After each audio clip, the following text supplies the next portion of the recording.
What better way to start week one than with a storm fielding after a top 10 upset? Wow. Week one's back. Football is back, and we had a lot of games, a lot of jam-packed action, a lot of lower scoring games than we thought we are going to get. But I think that happens. I think when the defenses are a little ahead of the offenses. But we'll break it all down. This is Hot Takes and Game Breaks. I am your boy, Matthew Nepper. That is my rival, Taylor Druckenmiller. How's it going, Taylor? It's going, man. You said it. A lot of low scoring games. Man. We were really excited for some of these games, and they kind of let us down in a way. But yeah, top 10 upset, and a couple other games where I was way off. So Yeah, sorry for I the cold takes. Sorry for the cold takes this week, guys. But we'll bounce back next week. I think we're all off. I don't think we're as bad as Paul Feinbaum, who was saying that Arch Manning is the next Tim Tebow, the next Joey Yeah, Bosa, the next Cam Newton. maybe he meant the Denver Broncos, Tim Tebow. Yeah, Maybe, maybe. maybe, maybe, maybe that's what he meant. Right. But we're gonna just get this started with the upset in Tallahassee, Florida. As the Florida State Seminoles stunned Alabama with a score of 31-17. Whew. What is going on in Tuscaloosa, Alabama?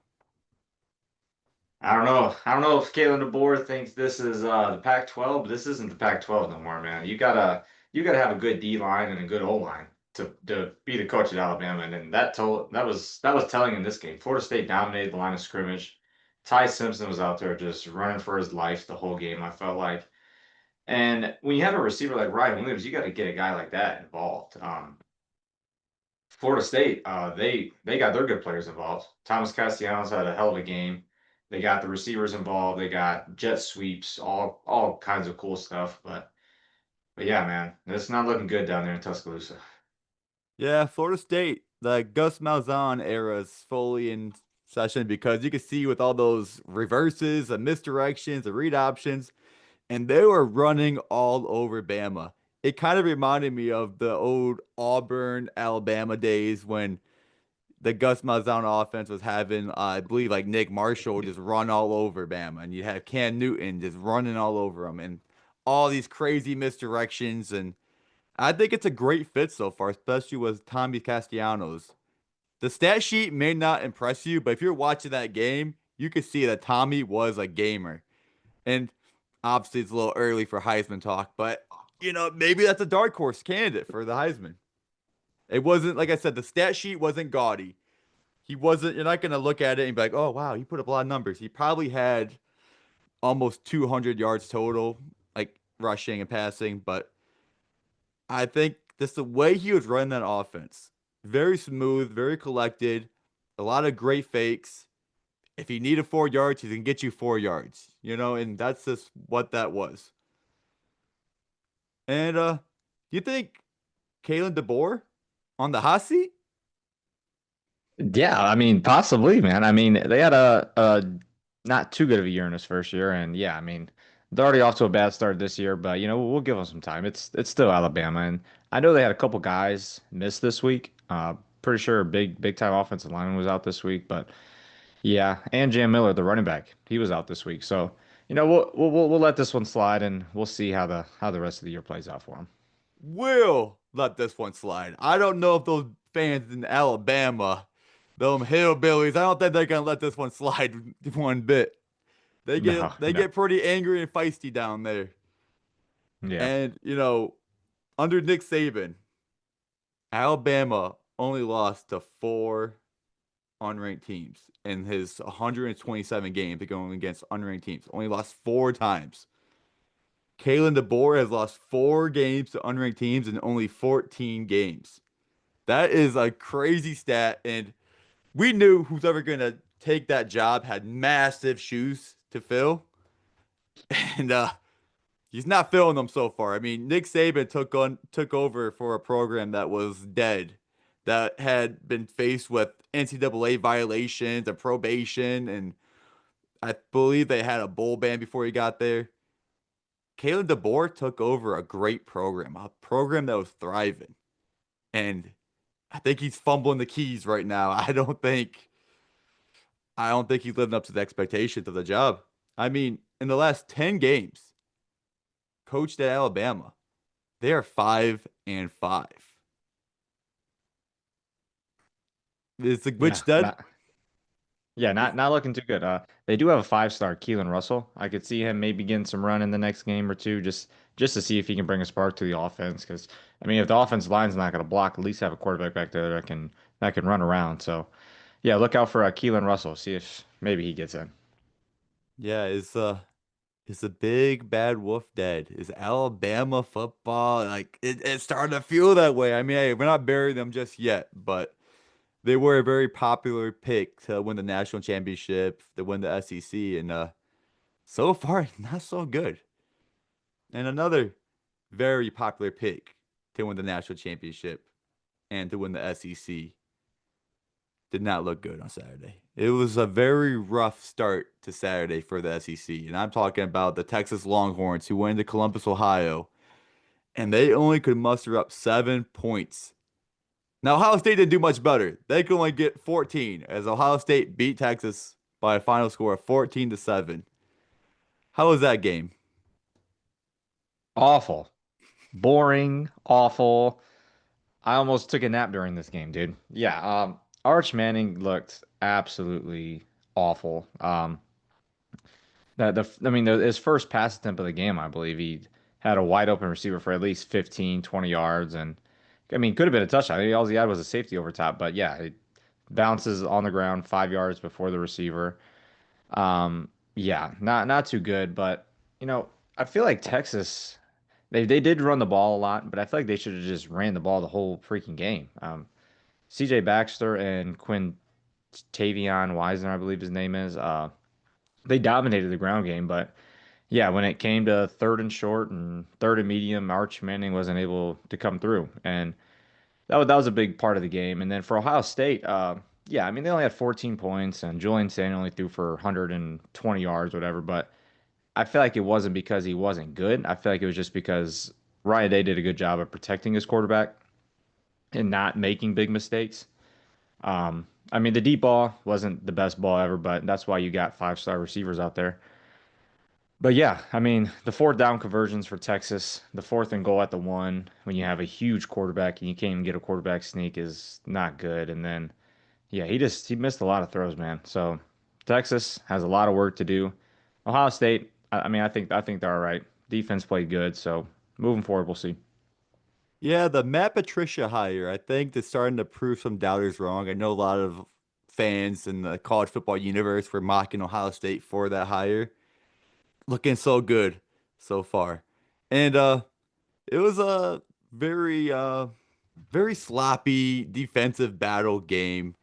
You could tell that Arch Manning was nervous and he did not have a clean pocket for a lot of that game.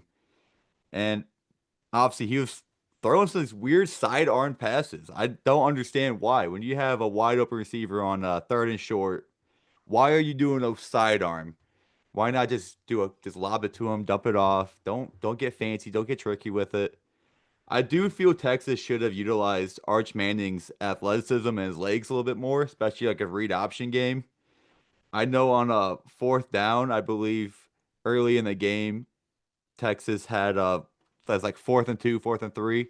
They ran a read option. He gave it to the running back when he had an open lane. He probably could have got 10 yards on it. Just some of these little mistakes that I feel like they're gonna clean up. Both teams are gonna look a lot better down the road. And yeah, it was a very defensive oriented game. And like you said, with Julian Sayin, I think Julian Sayin looked really good. He wasn't bailed out by his receivers the first half of the game when he had like several crucial drops. I believe Max Clare had a drop. Jeremiah Smith had a couple drops. Very uncharacteristic first game nerves. I get it. And but other than that, I was really impressed with Julian Sayin. I think his poise. He had this throw from his own end zone to Carnell Tate to move the sticks that I thought was very impressive, very mature. Like he was getting chased into the end zone, didn't even seem bothered by it. So I think he's got a bright future ahead of him. And yeah, it was a very, like you said, boring game. I kept saying that, like, man, if I wasn't a fan of one of these two teams, I would have taken a nap during that game, or Yeah, just and switch another the thing channel. going what? Oh yeah. Yeah, going forward for Ohio State though. I mean, I do feel like Peoples and CJ Donaldson, I feel like they didn't spark really like I was expecting them to. We'll see how they improve in the season, but yeah, I mean, want to know for Ohio State? I mean, I know they got a couple. I believe they got a couple easy games coming up, so they'll probably let Sayans throw it out, throw a lot of passes, and get him some more reps. So yeah, we'll see. Yeah, Texas actually outgained Ohio State 336 to 203. I think a big part of Texas's game was their punter just kept pinning Ohio State deep in their own 10. I swear I felt like the field was tilted for most of it, where Ohio State's average starting field position felt like they're starting deep in their own position, like field position, especially when you had a couple fourth down stops in the red zone, one on the 1 yard line, one on the 9 yard line, couple punts pinning them deep. Julian Sayin did not have the best situation to work with. And Ryan Day, like you said, he was playing that conservative, protect his quarterback. And I guess that worked. Yeah, that's what all you got to do, especially when Texas cannot complete a fourth down conversion. They were 1 of 5 on fourth downs, 0 for the last 4. It's that was the story of the game in my opinion, was Texas unable to get these fourth downs. Yeah, so for Texas going forward, I'm not as concerned with them as I am for Alabama. Texas defense played really, really good. Like you said, the punter was really good, and I mean they convert 2 of those fourth downs, and maybe Arch Manning hits his receivers in the numbers when they're wide open a couple times, and this game's totally different. So yeah, going forward for Texas, I think they'll be all right. Yeah, I couldn't be more happy to be wrong about this game. I predicted 28-17 Texas win. I was way off on that one. It was a 14-7 Ohio State win. It was actually pretty close on Ohio State score. I was way off on Texas's score. Um, I know I was like alluding to it about how I think the defenses are going to be ahead of the offenses week one. And this game definitely showcased that. And the next game that we covered showcased that as well. As the number 9 LSU Tigers came into Death Valley and beat the number 4 Clemson Tigers by a score of 17-10 in a defensive battle. Yeah, not too good for my Clemson Tigers. But yeah, when you run the ball for 20 yards in a night game at home against a top 10 opponent, you're probably not going to be able to win the game. No, it didn't help Antonio Williams going out early in the first quarter with a hamstring injury. But I mean, the story of this game was LSU's defense. I mean, I don't think last year they allowed 10 points or less in a game all season, and they just did that against one of the hottest teams going into the season. So. Yeah, I mean, LSU looked good. Garrett Nussmeier looked good. Um, 17 points on the road against a top 10 team. You can't ask for much more from your offense. But yeah, for Clemson, I mean, Cade Klubnik did not look really good. 8 carries for 1 yard. That's not ideal for a quarterback that probably averaged 60, 70 yards a game last year. But yeah, I mean, they had a chance at the end. They got all the way down to, I believe, like the 15-yard line, and I don't think it was good play calling at the end of that game. I'm pretty sure on their fourth down play at the very end, they only had like 3 receivers going out for a pass. But yeah, not looking too good for the Clemson Tigers. Yeah, I believe LSU and Brian Kelly, they're shattering some narratives. They couldn't win a week one game. It's their first week one win since, I believe, Joe Burrow in 2019. It's crazy that LSU keeps finding themselves in these positions where they schedule these big time week one opponents. I figure their fan base is probably ready for a break, but I'm sure they're celebrating pretty hard after finally breaking through and beating Clemson, a top 5 team on the road. It's definitely a heartbreaking loss for Clemson. When you make your way downfield, you get to the 15-yard line, and it looks like a great drive, and there's probably about a minute and a half left. Looks like Clemson's going to knot it up, but a crucial stop on fourth down. Real heartbreaking, but they get the whole schedule ahead of them. That's the thing about week one. We make observations, but you really can't jump to conclusions. It's just the first chapter of the book. You don't know what's going to happen in the end. And I think Clemson could still bounce back. They got a pretty favorable schedule. And Cade Klubnik, he's not going to be playing against this LSU defense every week. And it's a tough week. Tough week to start out against a great defense. You don't have the reps that you typically have. Like if this was a midseason game, I could see this being 31-28, some type score. But it's week one. Both teams are sloppy. You're airing out your mistakes. Um, yeah. And also, Garrett Nussmeier is now the betting favorite to win the Heisman. The guy who I predicted to win the Heisman. So, hey, like I said, we don't jump to conclusions. We just make observations. And the observation I'm making is at least one of my predictions is looking sort of decent after week one. Yeah. Another thing, I thought it was funny. Uh, there's about, I believe, like 7 minutes left in this game, and LSU's got the ball, and they got a chance to put them away, and they go to commercial, and they come back from the commercial, and it's a video of Brian Kelly smacking his desk last year. He's like, every single year we have the chance to put the team away, and we just don't do it. And he's like smacking the table, and I'm just like, oh, this is perfect. I'm like, this definitely means Clemson's going to come back and win, but no, LSU got it done, and this is a big, big win for Brian Kelly. He needed this one for sure. Yeah, for the narratives alone, he just needed it. Probably I can't think of a bigger win in the Brian Kelly era than this at LSU. Big time win. Yeah, for sure. Now we're gonna rewind back and we're gonna talk about some of the weeknight games. And there's quite a few of the weeknight games that were pretty good. We're gonna start off with well, this one should have been good. Ended up being a blowout. Talking about USF 34, number 25 Boise State 7. And Byrum Brown was running all over Boise State. I believe he had 2 rushing touchdowns, and he also threw for 210 yards in a game where Boise State just could not grab any momentum at all. How about you? What do you think about that game? Yeah, man. I didn't catch most of this game, but yeah, Byron Brown, that dude is a beast. I mean, I've never seen a quarterback purposely truck guys just because he can. But yeah, he's a Byron Brown's a beast, and Boise State is they really missed Ashton Genty, that's for sure. Yeah, that might be the player of the week, actually, Ashton Genty, because we see how Boise State is without Ashton Genty. Maybe, Yeah. maybe Ashton should have won that Heisman after all. Yeah. But USF, they won their first game over a ranked opponent since 2016. Obviously, Boise won't be ranked after this, so it's one of those weird, like, okay, are they really that good of a team, or is USF really that good? So it's week one. You just really don't know yet. We don't know yet. But like you said, that Byron Brown trucking a defender on his way to the end zone, literally getting out of his way just to make sure he could truck the defender when he had a clear opening ahead. Wild, crazy. Gonna be a fun team to Yeah. watch though. Yeah, for sure.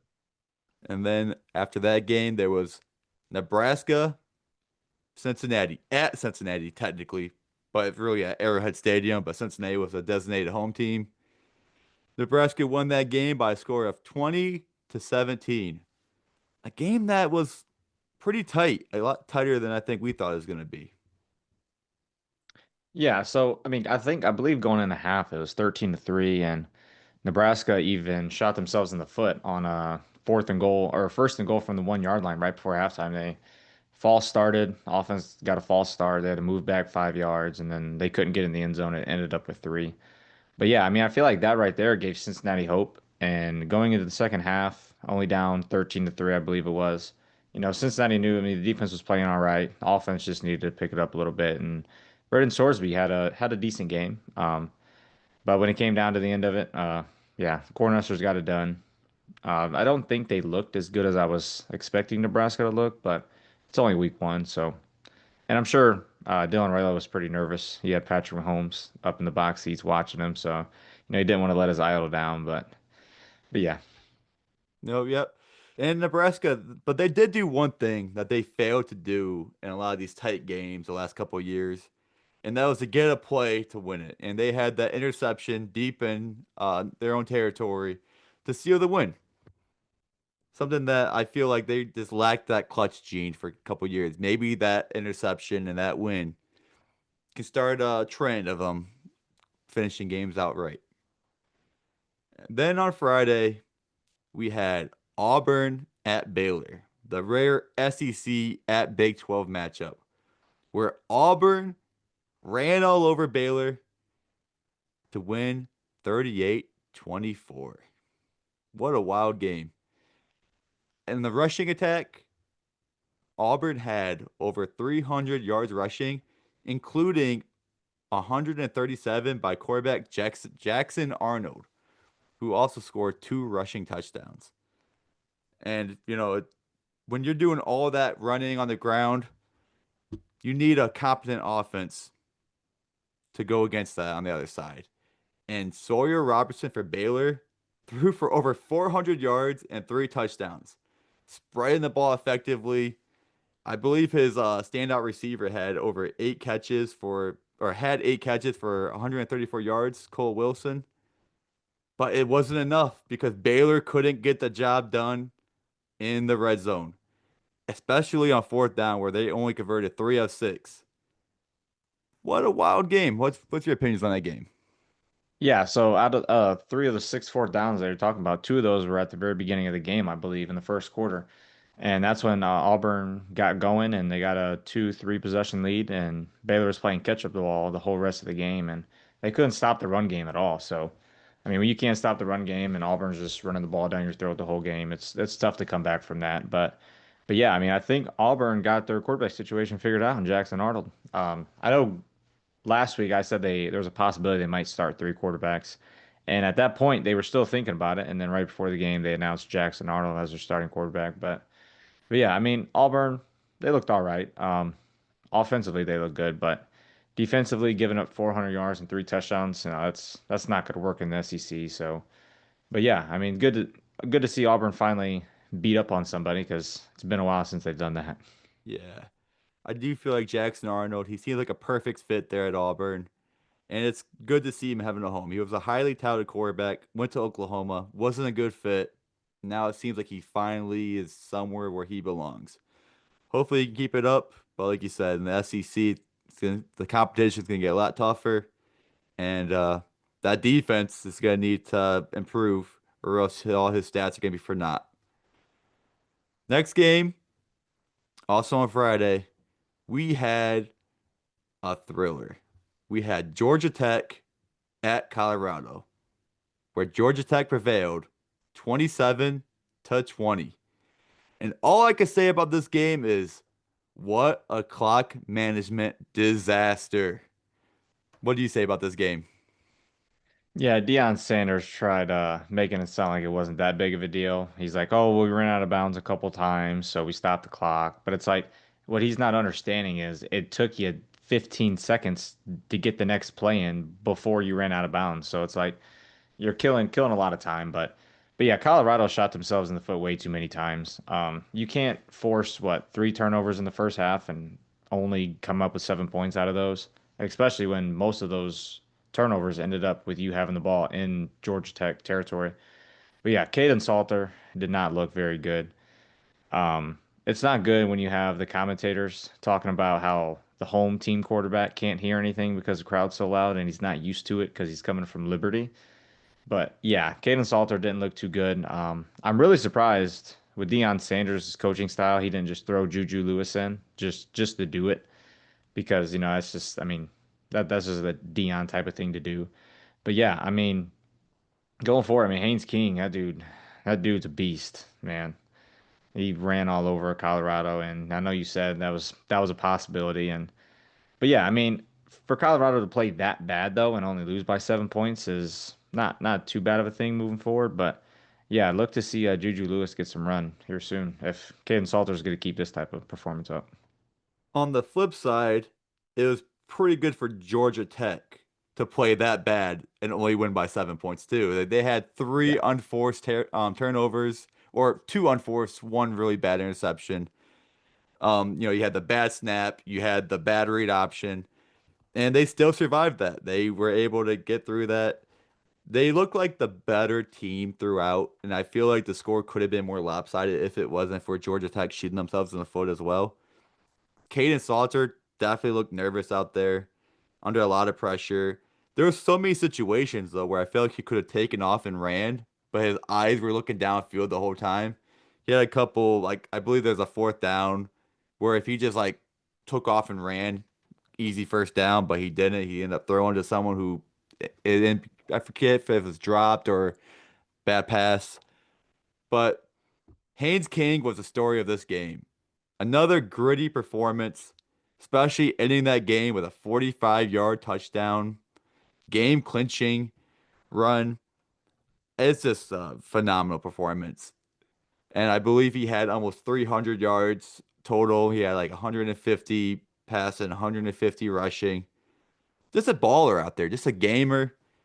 Just he made some mistakes early on, brushed them off, and ended up sealing the game for Georgia Tech. Yeah, well, I was surprised he didn't slide on that game-winning touchdown. I believe Colorado had what, one or two timeouts left. They Oh could have took yeah. a couple knees and maybe gave Colorado the ball back with 20 seconds, but oh well, he got his touchdown. He probably wanted it, so. Yeah, he deserved it. He deserved it. But that concludes the weeknight games. Now we're just gonna jump around a little bit, some tidbits from the first Saturday of college football. And under the everything else category, I'm gonna start with Michigan with a pretty good 34-17 win over New Mexico and the freshman debut of Bryce Underwood, who I believe has the freshman quarterback record now for a debut of 251 passing yards. Pretty good. Yeah, I don't think I've seen a quarterback throw for 251 yards in Michigan for a while now. But yeah, I mean, I believe Tate Forsey, like I think it was 179. So Bryce Underwood blew this out the water. But it Hmm. was against New Mexico, and Michigan looked like just the superior team, and they were kind of playing with them a little bit on defense, rotating guys in and out because we're probably going to go deep into the defensive bag this year with how many guys that we got, and we played a lot of freshmen out there, and it showed a little bit with the 17 points. Three of those came from a fumbled kickoff return, but yeah, dude. I mean, Bryce Underwood looked good. He made the right throws.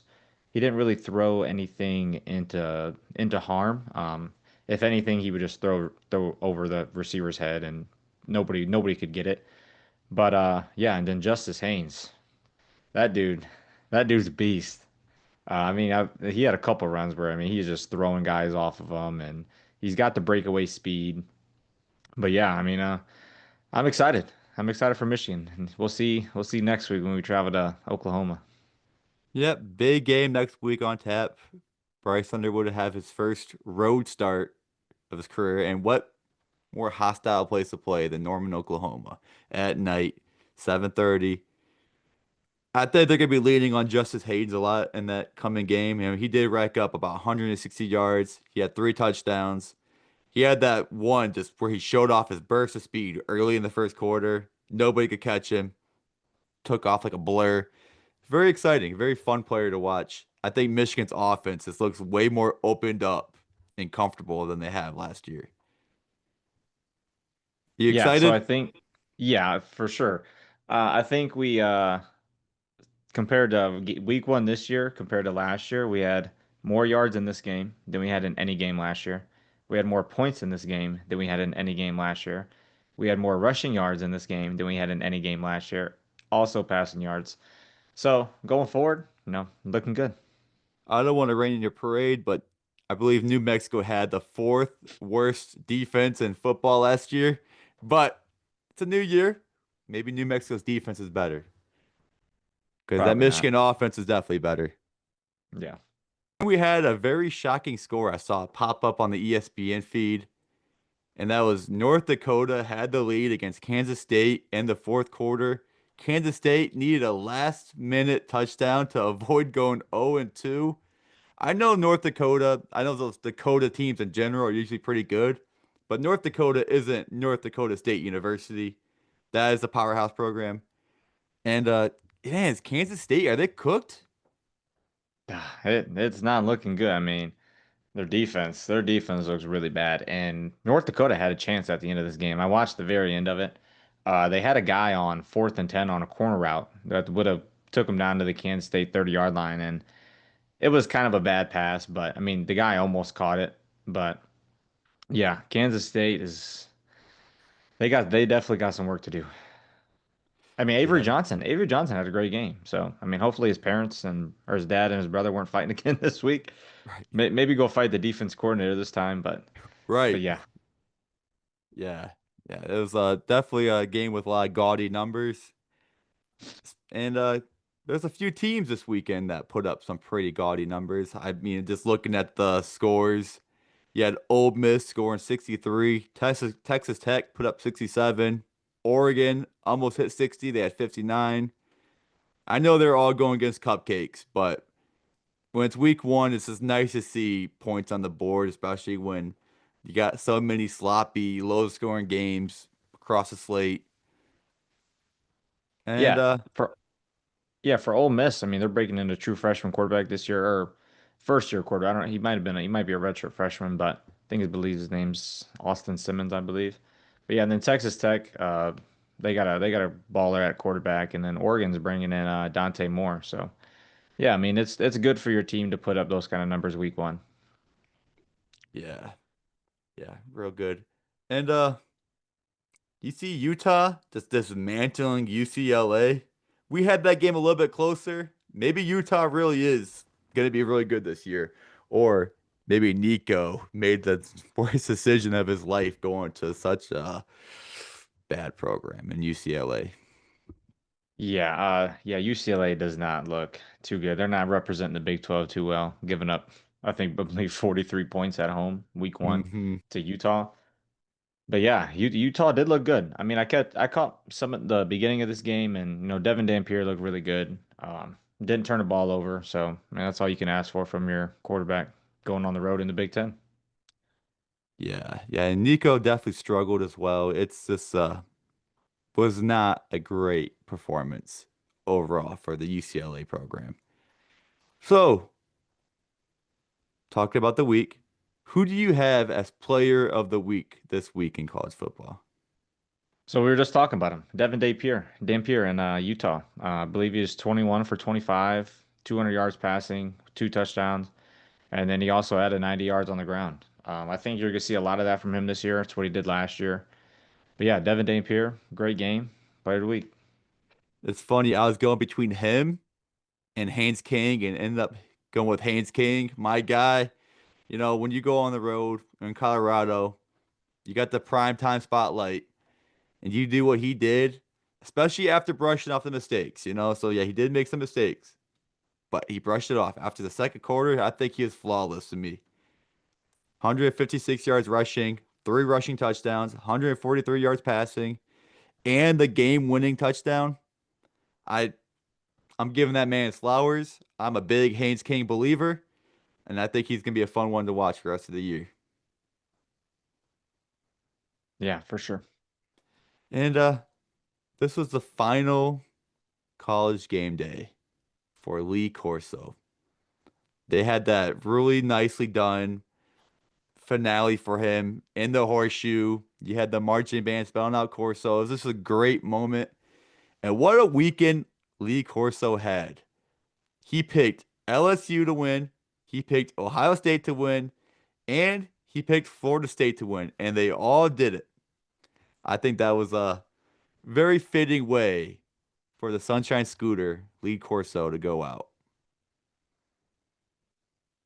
Yeah, I believe they said his first ever pick was Ohio State, and his last ever headgear pick will be Ohio State. So, that's pretty cool, even though it's Ohio State. But yeah, we'll miss Lee Corso for sure. Yeah, nobody's gonna be donning the headgear. They said that tradition's done. And speaking of not donning the headgear, did you see the video of the Oregon Duck losing his headgear? Yeah, I thought it was kind of weird how like when he lost it, he took off Yeah. into the stands instead of just putting the headgear back on. But You can't show his face. There's supposed to be some illusion of like he's not supposed to know there's a man behind this Well, helmet, it's the like headgear. it's either run 5 feet and pick up the head, or run all the way back to the. I don't know. I thought that was pretty funny. Sometimes I wonder if it's scripted because this happens a lot to the Oregon Duck. I've seen viral videos for the last few years of it, and now are they self-aware of it and are they making it? Are they doing it on purpose now? Yeah. But that was a fun Saturday of college football. But before we go, I think we're gonna do a local spotlight where we're gonna talk about some of the cool stories going on in Northwest Ohio and what's going on around our hometowns. On Thursday, Taylor and we took the trip to Bowling Green, Ohio for the FBS coaching debut of Eddie George. The Eddie George era is fully in swing in Bowling Green. How was that game? Oh, it was pretty cool, man. I mean, to go to a game and opening kickoff, they take it to the house, and you got Eddie George's son right there in front of you, like going crazy. It's just a good feeling knowing that college football is back, and that's what college football is good for, storylines like that. But yeah, Mhm. it was cool. I guess it was all right to see Urban Meyer walking right in front of me, but yeah, it was cool. Looking forward to seeing how Eddie George uh, lifts up this program. Yeah, the second consecutive year, Bowling Green ran back an opening kickoff. The opening kickoff of the season. Kind of wild. And yeah, Urban Meyer was there. He's getting honored.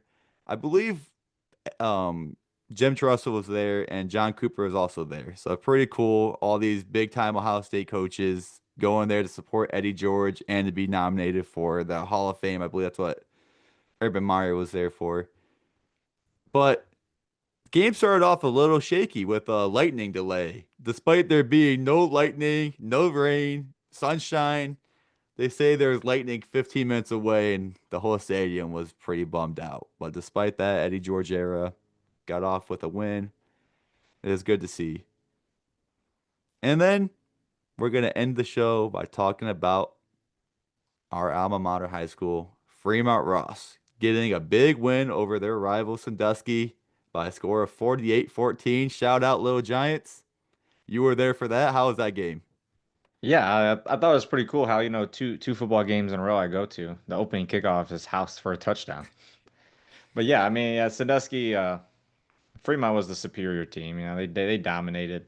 Sandusky had a lucky touchdown to start the game, and then a lucky deep ball that led to another touchdown. And then after that, Fremont just blew them out. Shout out Braylon Garza, quarterback for Fremont Ross. I believe he had 4 touchdowns.